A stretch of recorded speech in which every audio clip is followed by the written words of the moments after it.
The dark truth of NBA 2K.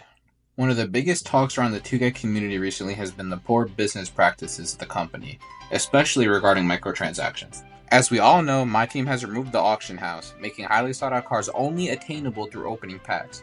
People on Twitter have gone as far as calling it my casino because people are spending thousands of dollars and still not getting the cards that they want.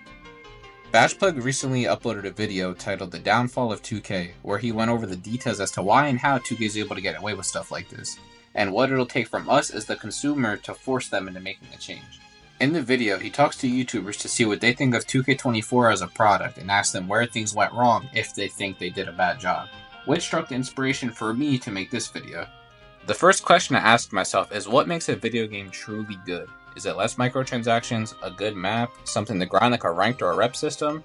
No, while those are some key factors in a video game's longevity, what makes a game good in my opinion is the movement, or just how the game feels. Video games that have stood the test of time, like classic Call of Duty games, Fortnite, Minecraft, Apex, one thing all of these games have in common is the smooth and consistent gameplay, regardless of which game mode you're playing in. One of the most common themes new successful video games have is that they're free to play.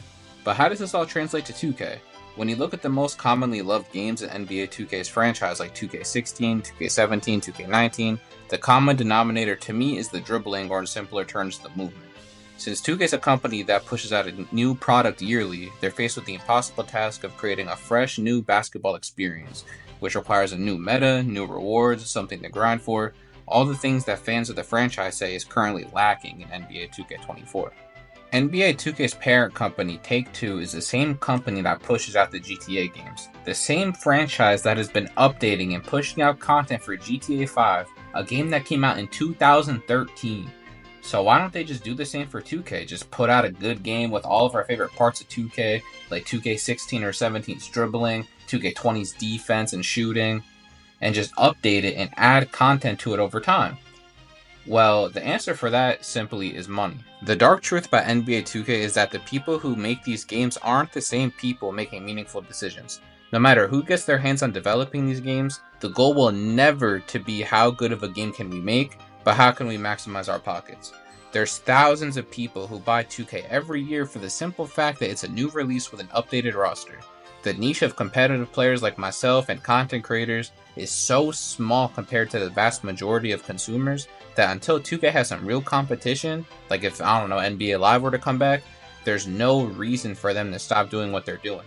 There's no reason for them to put the auction house back in the game, for them to put back the gameplay mechanics that we like, or them to give us fresh rewards, because we're going to buy it anyways and we're going to spend money anyways. When you look at the history of NBA 2K and the best games they ever put out, you could see that while they made gameplay changes each year, there were always moves in the game that were significantly harder to do than others that were also the most effective. It makes me think of a game like Rocket League, where the best players spend thousands of hours mastering their craft to be able to move the way that they want.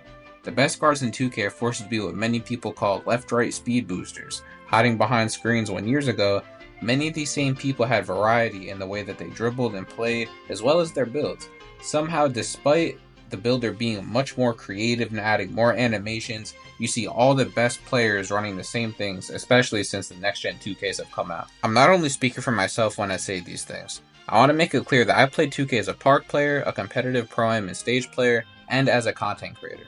I've heard many opinions over the years, and even in a game many people love like 2K20, there were still viral hashtags on Twitter regarding the game such as Revert the Dribbling, saying how we all wanted the 2K16 through 2K19 style of dribbling back in the game.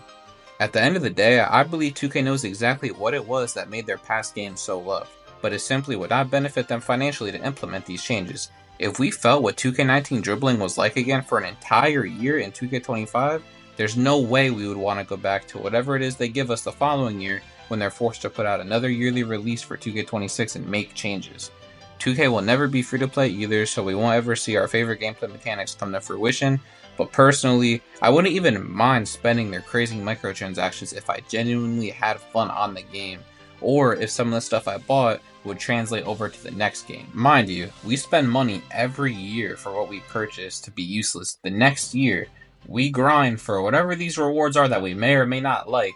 We grind anyways to hit these top reps for them to be useless the next year. Hundreds and sometimes thousands of dollars gone down the drain just to go spend it all again in the next yearly release.